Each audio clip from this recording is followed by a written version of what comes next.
ATM card മിസ്സായതിനെ കുറിച്ചുള്ള ഒരു video കഴിഞ്ഞ ദിവസം പറഞ്ഞിട്ടുണ്ടായിരുന്നല്ലോ. നമ്മുടെ കയ്യിൽ നിന്ന് നമ്മുടെ ATM കാർഡ് മോളിൽ വെച്ചിട്ടോ അല്ലെങ്കിൽ പുറത്ത് വെച്ചോ മിസ്സായിട്ടുണ്ടെങ്കിൽ നമ്മുടെ പണവും ഐഡന്റിറ്റിയും സംരക്ഷിക്കുന്നതിന്റെ ഭാഗമായിട്ട് ഉടനടി നമുക്ക് എന്ത് ചെയ്യാൻ പറ്റുമെന്നുള്ള കാര്യം ഞാൻ പറഞ്ഞുതരാം. ആദ്യം തന്നെ ചെയ്യേണ്ടത് നമ്മുടെ ATM കാർഡ് ബ്ലോക്ക് ചെയ്യുക എന്നുള്ള കാര്യമാണ്. ആൻഡ് സെക്കൻഡ്, ബാങ്കിൽ പോയിട്ട് റിപ്പോർട്ട് ചെയ്യുക.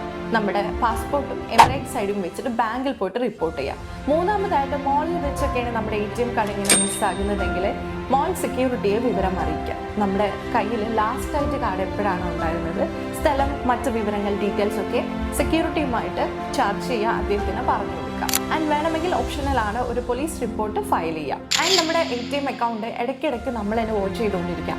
സംശയം ഉണ്ടാക്കുന്ന രീതിയിൽ എന്തെങ്കിലും ട്രാൻസാക്ഷൻ നടക്കുന്നുണ്ടോ അല്ലെങ്കിൽ മെസ്സേജ് വരുന്നുണ്ടോ, കാര്യങ്ങളൊക്കെ നോക്കുക. ഇനി സംശയം ഉണ്ടാക്കുന്ന രീതിയിൽ വല്ല സംഭവങ്ങൾ നമ്മുടെ ശ്രദ്ധയിൽപ്പെട്ടാൽ ഉടനടി പോലീസുമായിട്ടോ അല്ലെങ്കിൽ ബാങ്കുമായിട്ടോ ബന്ധപ്പെടുക. അപ്പോൾ നമ്മുടെ ATM കാർഡ് മിസ്സായിട്ടുണ്ടെങ്കിൽ ഉടനടി ചെയ്യേണ്ട കാര്യങ്ങളാണ് പറഞ്ഞത്.